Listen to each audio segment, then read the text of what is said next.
Hello and welcome to this episode of Leading Saints. Today I'm welcoming in Kristy Wheelwright Taylor, who wrote this book, Prepare Me for Thy Use. This is all about the mission years of Wilford Woodruff.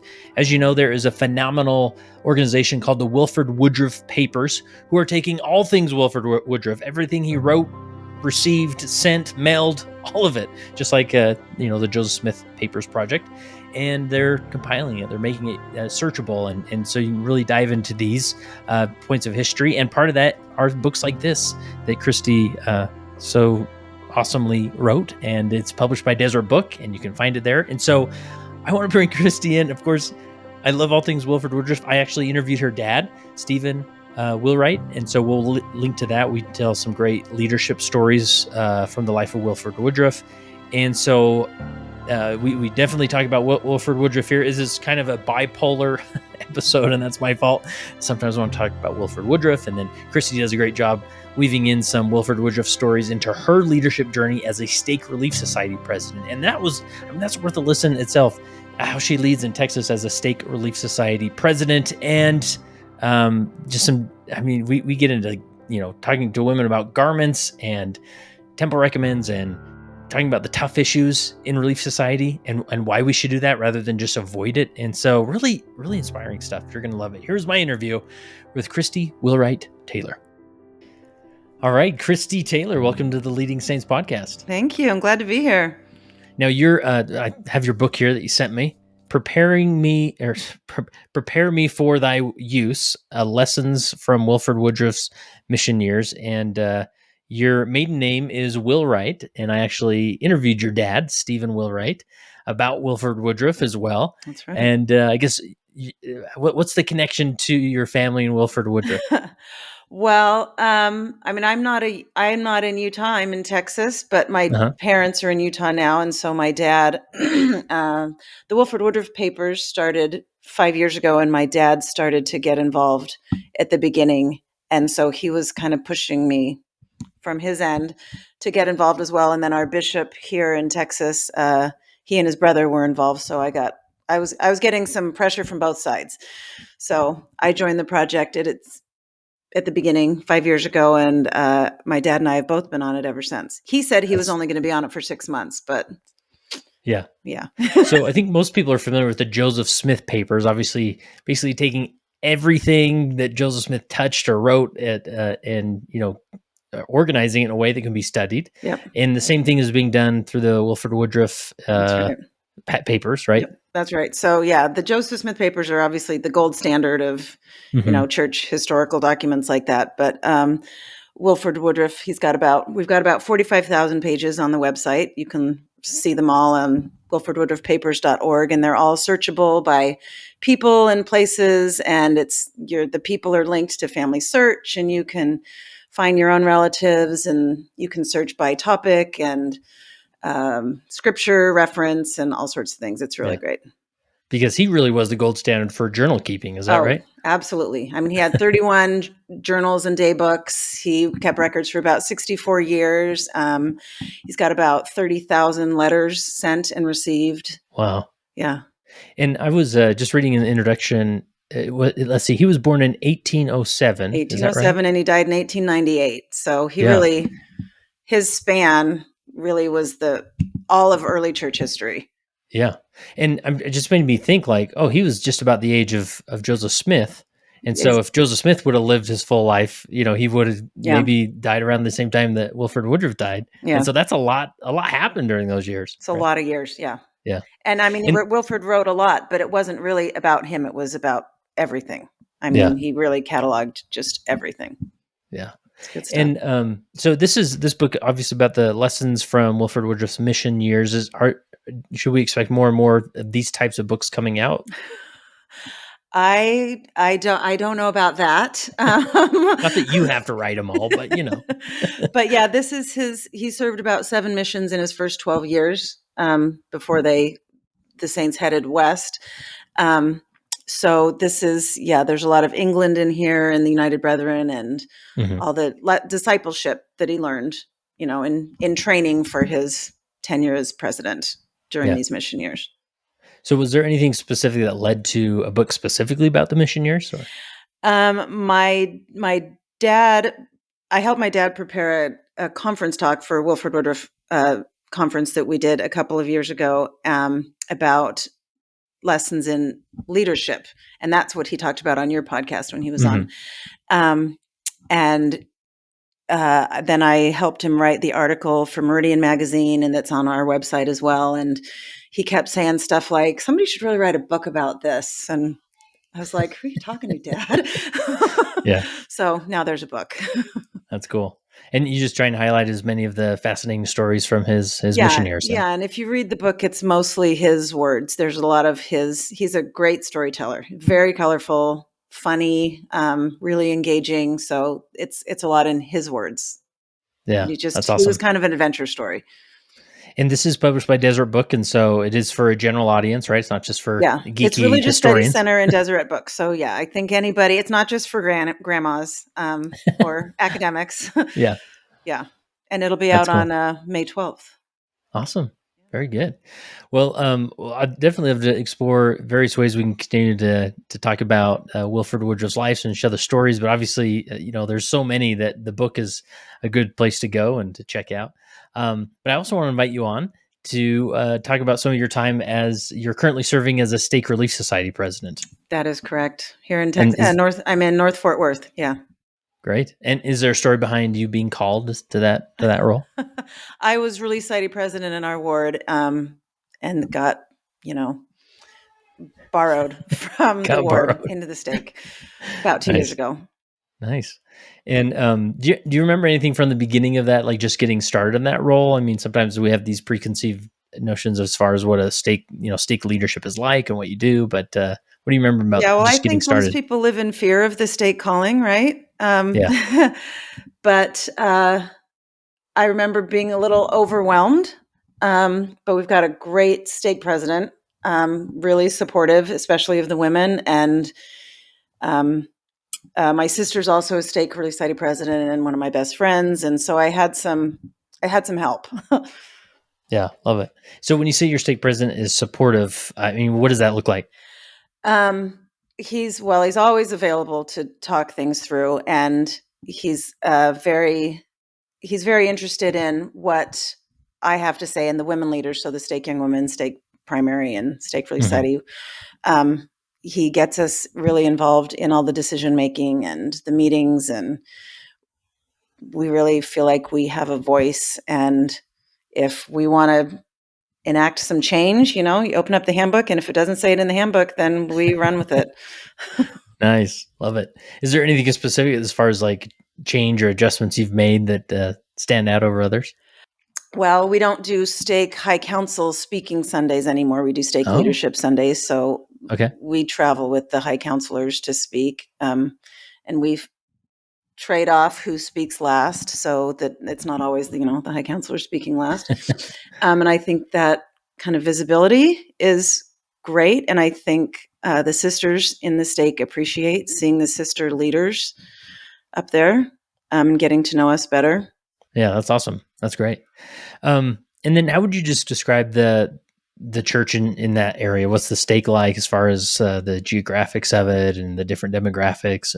And we've got 10 wards in our stake. We go about 30 minutes either direction from where I am. So it's not Utah, but it's not terrible. So we can get around to all of our wards, and it's, there are a lot of Texans and a lot of Utahns, really, is probably the makeup of our people. A lot of families, and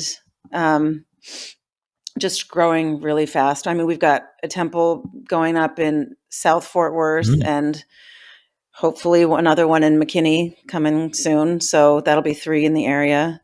Wow. Yeah. So will it be just a short 10, 15-minute drive? No, sadly, no. It'll still be about 45 minutes. Yeah. Okay. Well, that's doable, right? Yeah. Awesome. Then maybe just talk to me about the getting around to the different 10 wards. Do you have a routine? Is that something do you try and make visits there, or what? How do you engage with the wards? Yes. We're on a constant rotation. So I'd say, part of our I talked to my presidency about what do we even do? Remind me what we do. It's a good place to start. And, we really want to minister to the leaders, and the Relief Society presidencies. So we're just on a constant rotation of visiting these wards. So we've got 4 buildings in our stake. 2 of them are quote unquote owned by our stake. So we've got, we can hit 3 wards in a Sunday. We have one building that has 4 wards, but I've never made it to 4 wards in a row. That's that's more than I can handle. But we really are on a constant rotation to just be in as many wards as we can all the time. And we feel like we've made it when they stop introducing us as a visitor in their ward.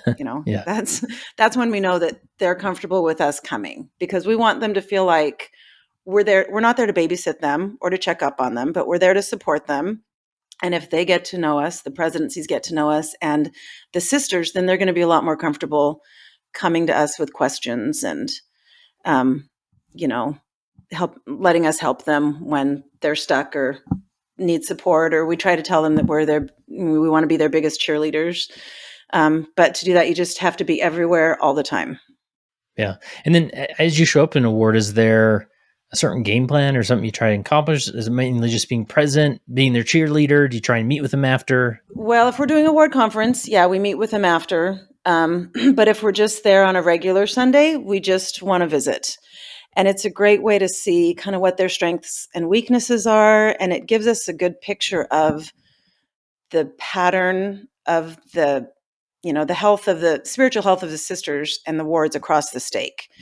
And when we go to all of these wards, we can really see that pattern. And I think that helps all of the Relief Society presidencies to know that, they're not alone. They're not the only one with this problem. Or let me tell you what this other ward is doing. Maybe this will help you, give you some ideas of, how you can get over this hurdle that you're facing, that kind of thing. And you don't know their strengths and weaknesses and their needs unless you're always there. Yeah. And this may be too on the spot of a question to just spring this on you, but let's see where it goes. Do you tend to get a sense what are the different Relief Society presidents struggling with in their role? What are the issues that seem to come to the surface? Does anything come to mind? Well, we've got some issues with unity. They want their sisters to feel more like a ward family. And part of that is because our ward, we changed our stake boundaries about 8 or 10 months ago. So some wards are still feeling that. So we talk about that a lot. I mean, there's always ministering, ministering is working, it's not working. The interviews are working, they're not working. And then there's always some teaching issues. And usually the Relief Society presidencies don't bring up the teaching issues. That's something we notice just by being there. And we can pull them aside afterwards and say, did you see how this kind of went off track? And you might think about, you could address this, or then we remind them about what it means to preside. We talk about being a plant in the audience. You don't get to just sit back. You are not off the clock once the lesson starts, Yeah. So if you're presiding, you need to preside and you need to right the ship, or, stick your hand up if it's going awry. And so we can see things like that also. Yeah, that's great. And I'd imagine even if maybe the teacher's struggling or to get some participation, and the teacher can help facilitate that. Yeah, for sure. Yeah.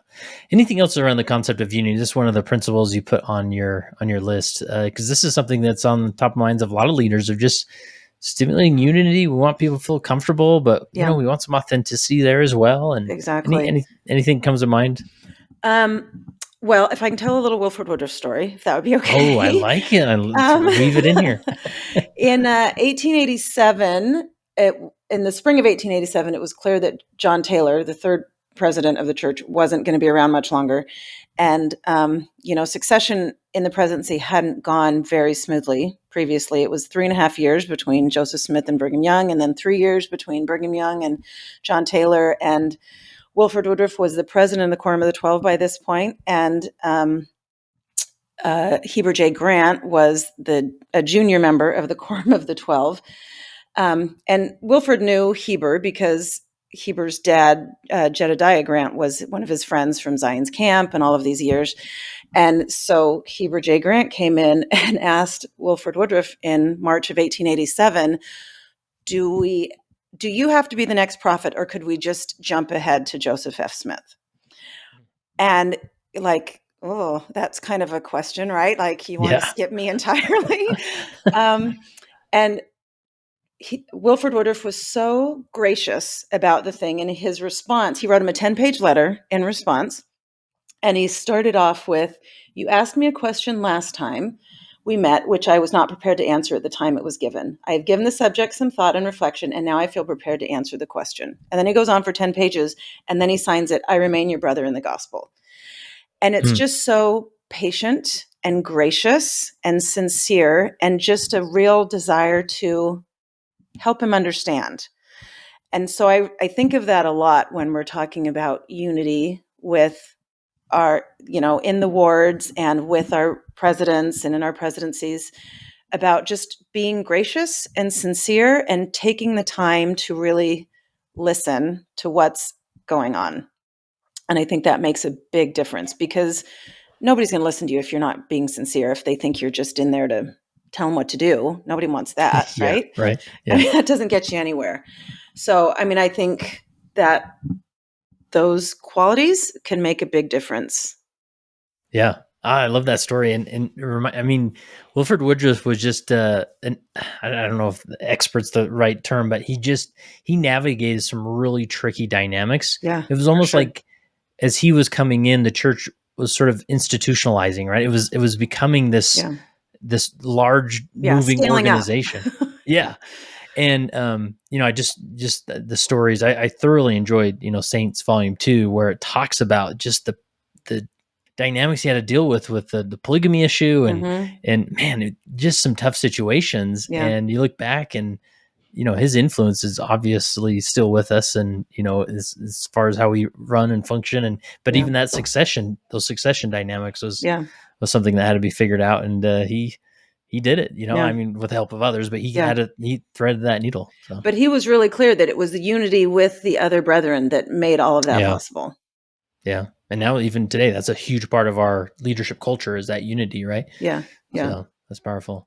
Awesome. Anything else around unity that we would mention? Well, I think, and I don't know if the sisters in the wards notice this quite as much, but I think the Relief Society presidents notice that we're on their team when we see it as our goal to make their job easier. So we really try hard to help them find effective strategies and do some creative problem solving, and just make everything we do with them convenient for them. We want to do your training at your location on your timetable. We want to come to you. We don't want to make this harder for you. The difference between a stake Relief Society president and ward Relief Society president really is how many hours you're just in the trenches, really. Yeah, that's true. With all of the little, they're not little, but so many problems and issues in the ward with so many people, and the stake Relief Society presidency doesn't really get their hands quite that into everything else. But if we can make their job easier, and kind of anticipate their needs and get ahead of their needs, really, then I think we're doing our job right. No, that's great. That's great. And just communicating that you're on their team, right? Yeah. and I think I would imagine that, there's a relationship there, that even if there's those moments like, hey, I noticed something today, can, I'll give some feedback here. Like, they're more open to that when they know that you're rooting for them. Right. Sure. Yeah. And part of that is advocating for their needs. So whatever their needs are, I want them to know that our presidency is going to speak up for them in state council, or with their high counselor in their ward, or with their bishop if I need to intervene, or whatever it is, that I'm going to follow through on what they need, and then I'll report back so they know that I didn't just drop them. Yeah, that's really good. This next one's I'm intrigued. Foster doctrinal confidence. Tell me more. We talk about this a lot lately in our stake. And I think there are a few parts to it. First of all, I think it's and I think this is important for everybody, but for women especially, understanding Christ's doctrine and your priesthood authority. I think that gives you the confidence to act as a leader, a woman leader in the church. And I think we actually talk about it more than we think we do. We just don't call it priesthood authority. Your delegated priesthood authority from your calling, and you're sustained in your calling. And we talk a lot about, you have a stewardship or you are sustained to do this. But if we actually label it as this is your delegated priesthood authority, it gives the sisters a lot more confidence to feel like, oh, well, then in that case, I think I can do this. I mean, and even with ministering assignments, in the handbook, it says priesthood authority is delegated to members to serve as ministering brothers and sisters. And so we bring that up a lot in our training and when we visit wards and stuff, when they say, well, we're having a problem with sisters who, they're nervous to go and knock on a strange door or to get to know someone that they haven't met before.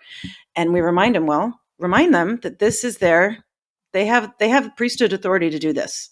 And usually they think, oh, I never thought about it like that, And if they can verbalize it kind of in those terms, I think it really gives them the confidence to do that. And then the other part of that is just that understanding Christ's doctrine is a protection to the sisters. People, at least around here, the people that we talk to that have doubts or a faith crisis, they don't have a problem with Jesus so much. They have a problem with the people or the practices or the policies. Jesus is good. It's everything else. So if we can focus more on Christ's doctrine, that really acts as greater protection for them. And if they can realize, this is culture, this part's culture, this part's doctrine. And if I can separate those a little bit, then I'm okay with some of the sticky parts of the doctrine, the sticky parts of the practice or the people that are bothering me, because I'm good with Jesus. Yeah. And does that typically come out through like lesson plans, or like they're focusing more on those core doctrines in a lesson setting? Or so we try to emphasize a couple of things. Well, first of all, that when you're studying the scriptures or church history, figure out how it applies to you. Where are you in this story? And we get it all through church history. Joseph in the Sacred Grove, he calls him Joseph, my son. All throughout the scriptures, Alma, Enos, they call him by name. And this year in the Doctrine and Covenants, Oliver, Peter, John, everybody, call him by name. So figure out where you are in the story, because if Christ is speaking to them, he's also speaking to you. So we point, be a little bit more intentional about pointing that out. But in general, just get to Jesus faster in the lesson or in your testimony or in your talk. Don't spend half the lesson on the other stories and stuff. But if you hit straight from the start, with the scripture, or this is what President Nelson has to say about this, or this is straight to the Jesus part, it kind of colors the rest of the lesson and you don't get quite as distracted by the other stuff. Yeah. And this is good practice, especially in a Doctrine and Covenants year, right? Where, there's a lot of stories there. There's a lot of history there, and there's a lot to discuss and share, and people and characters, in the 1800s to talk about. Yeah. But you also get to those core Christ centered doctrines, right? And the Doctrine and Covenants can sometimes feel a little bit administrative, There's a lot of these sound like meetings of my last, minutes from my last meeting or whatever. But if you can focus in on, what this actually meant to them and what it means to me, and it make it more personal and applicable to you. Really good. Really good. Anything else as far as the fostering doctrinal confidence? Well, this goes back to the unity a little bit. That, you think, how do you build unity in a ward? Is it from get to know you games and socializing? And sure, you want everybody to get to know each other and things like that. But when you're in a lesson on Sunday, what really is going to bring them together is sincere testimonies and witnessing of the Savior in the lesson. So if you can open up the discussion like that and get some real honest and vulnerable and sincere testimonies and love of the Savior, the sisters really respond to that well. And they love the sister who shares something like that. And it really brings that really society lesson, the people in that lesson together. Yeah, that's great, because we do kind of default there, right, to the socializing to build unity. Like, oh, we just need to get together and talk more. But I think when we get together and witness more, there's a natural bonding element in that exercise. Yeah. I mean, you can't really argue with someone's testimony, I mean, Yeah. you can argue with lots of other things that they might have to say, but you can't really argue with the sincerity of their witness of the Savior. Yeah, that's fantastic. Yeah. Anything else we're missing as far as the confidence part? Well, I do really appreciate this quote from Elder Uchtdorf in his last conference talk. He says, if you are uncertain about a particular doctrine or practice or element of church history, seek clarity with faith in Jesus Christ. Seek to understand his sacrifice for you, his love for you, his will for you.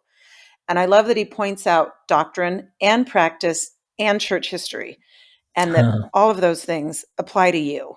Yeah. Not, understanding church history and the scriptures and Christ's doctrine can only make you stronger. You sometimes worry that you're going to get into the weeds or you're going to find out stuff that you don't really want to know. But it's really just the opposite. It can only strengthen your testimony. Yeah, God just true. He doesn't disappoint. Yeah, for sure. Yeah. And that leads into the next principle of don't be afraid of hard questions and discussions. Is that what you're getting at there? Yeah.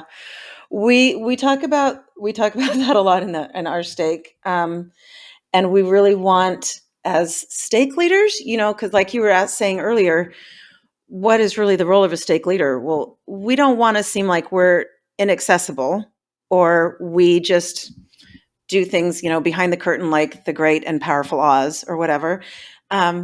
So yeah, there are a lot of hard questions out there and hard problems. And I learned this when I had teenagers. I mean, my brother made me a T-shirt one year for Christmas. It says #no more hard conversations. Like, I was just so tired of it all the time.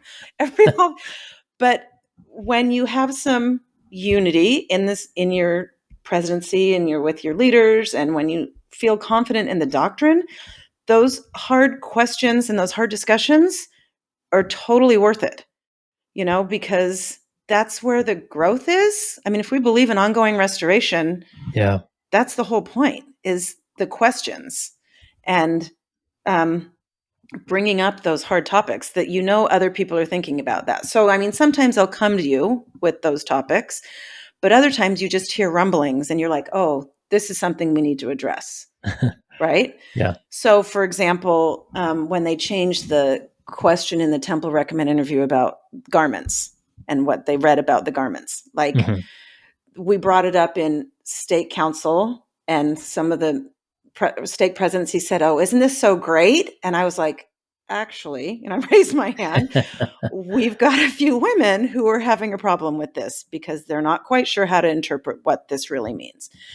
And so we talked about it in State Council, and then we went back and the same week, we gathered all the Relief Society presidents together, and we said, tell us what you're hearing about this. Tell us, how you're addressing this. And then I brought in, I looked up the previous question in the Temple Recommend and the current one. And, these are actually kind of the same. And here's what the policy is. And here's what Elder Oaks had to say about it, so that they were kind of armed with what they needed when these questions came up in their ward. And I think it'll happen again when we get, new garments coming out at the end of the year. That's right. Yeah. More questions, right? Yeah. More clarification. More questions. Needed. Yeah. I really appreciate that, because I mean, you could say maybe a really say president could maybe dodge some of those circumstances because they're not giving the temple recommend interview, so maybe that they don't have to worry about that. A more direct conversation, and maybe if it comes up in release side, they can maybe quickly change the subject or go a different direction. But I just love this approach of saying no. Let's talk about it as all the release side presidencies and process it here, and then when you walk into that situation, and maybe nobody brings it up, but at least you're prepared when they do. There's no point. There's no benefit to being blindsided. Yeah. And I think we do that. We shy away from that for a few reasons. Like there's some fear with those hard topics. And one of them is that if you're acknowledging people's questions or people's doubts, that you're at the same time propagating some doubts. Yeah, right. But that's not the case at all. I mean, these people are, they're going to have questions, and that's all good. If we can talk about it more like, don't be afraid of your questions. Your questions is how you grow and how you learn more about the things you need to learn about. Sister Tracy Browning, in her last conference talk, Seeking Answers to Spiritual Questions, said, asking questions and searching for meaning are a natural and normal part of our mortal experience. At times, not readily having complete answers can bring us to the edge of our understanding, and those limitations can feel frustrating or overwhelming. Wondrously, Heavenly Father's plan of happiness for all of us is designed to help us progress despite our limitations and accomplish what we cannot accomplish on our own, even without a complete knowledge of all things. God's plan is merciful towards the limitations of our humanity. And I think if we can normalize having questions and bringing them up, and let's talk through them, let's sort them out, and the answers are good.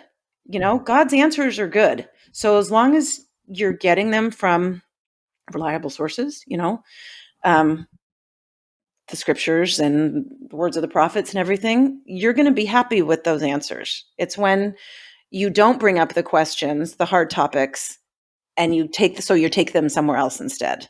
That's when you really run into trouble, I think. Is there any other way that you encourage the other release side presidents to bring up topics, or do you mainly want to prepare it, or do you want a more proactive of bringing it up? Because there's a lot to talk about, and obviously, we want to get, like you said, let's get to Jesus as quickly as possible. Not maybe some of every question that's out there, but how do you navigate that? Do you encourage them to bring it up, or just make sure they're prepared? Or well, we make sure that they're prepared and that they're not afraid to have those conversations. But now that the handbook is clear that you're supposed to have a counseling section at the beginning of your lessons in Release Site and Elders Quorum, we talk about that. We talk about that as a good time. If you are hearing rumblings in your ward that need to be addressed, that is a great time to bring them up. So, in Texas, we'll go back to the garment thing. It is so hot here in the summer, so one question we said, maybe you want to bring up, what do you do when it's 105 degrees out and it is so gross and it's hard to wear your garments? So let's talk about that for a few minutes, and that's your counseling topic. So, maybe bring up some of those, because the more you just let people think, oh, I'm not the only one who thinks that these are really hot and sticky in the Texas summer. Yeah, right. They feel better. And they're, even if you don't solve the problem, they're being heard. Yeah, I love that. And just, again, not because anybody has the answer, but or everybody's going to agree. But how do you deal with that? I'm not the only one that's sweating like crazy in July.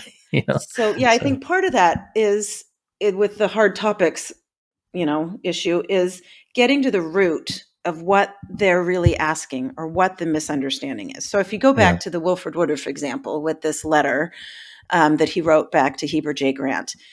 Heber J. Grant thought his question was, I don't like George Q. Cannon very much, and I don't want him to be in the next presidency. So let's jump ahead to Joseph F. Smith. And you're kind of old, Wilford, so let's just skip ahead. But what, Wilford figured out was, no, the question he's really asking is, where are the keys of administrating the church kept?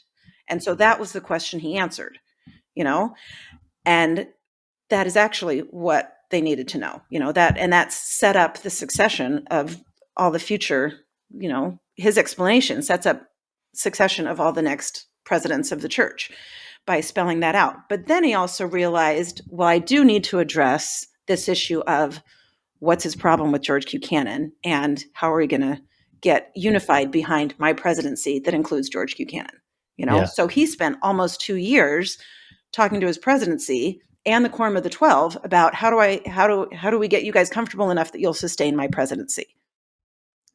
Yeah. And I mean, that's a great lesson. And it was hard, I mean, he writes in his journal a lot, like, this was a painful day, or we had a hard day, or I couldn't sleep thinking about this.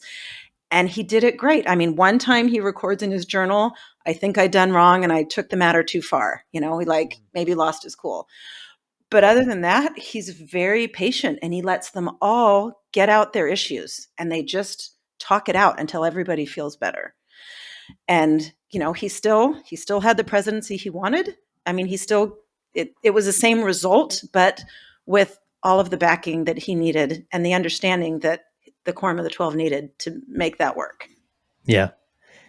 In leadership, it rarely is about the answer, whether it's right or wrong. It's more of like, do we have a culture here that we can wrestle towards an answer and disagree and understand, right? That, wait, it's not just about the succession. It's about how you feel about George Buchanan, right? Like, it's not just about the garment or just about following the prophet. Like there's other dynamics here that we could explore to better understand and find paths to be faithful, in covenant people the best ways possible. Yeah. So I think getting to the root of the problem, figuring out what is the actual, or does this person just need to be heard?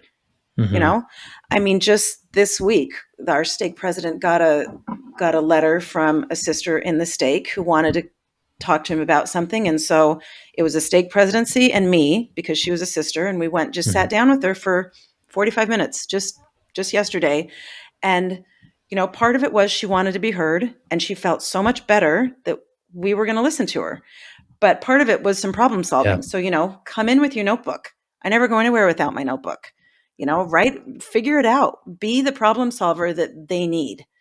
And I learned that right at the beginning when I was a Ward Relief Society president. When I was like 2 weeks in and we had a really horrible death in our ward, and the bishop called and said, you're up. I need you here.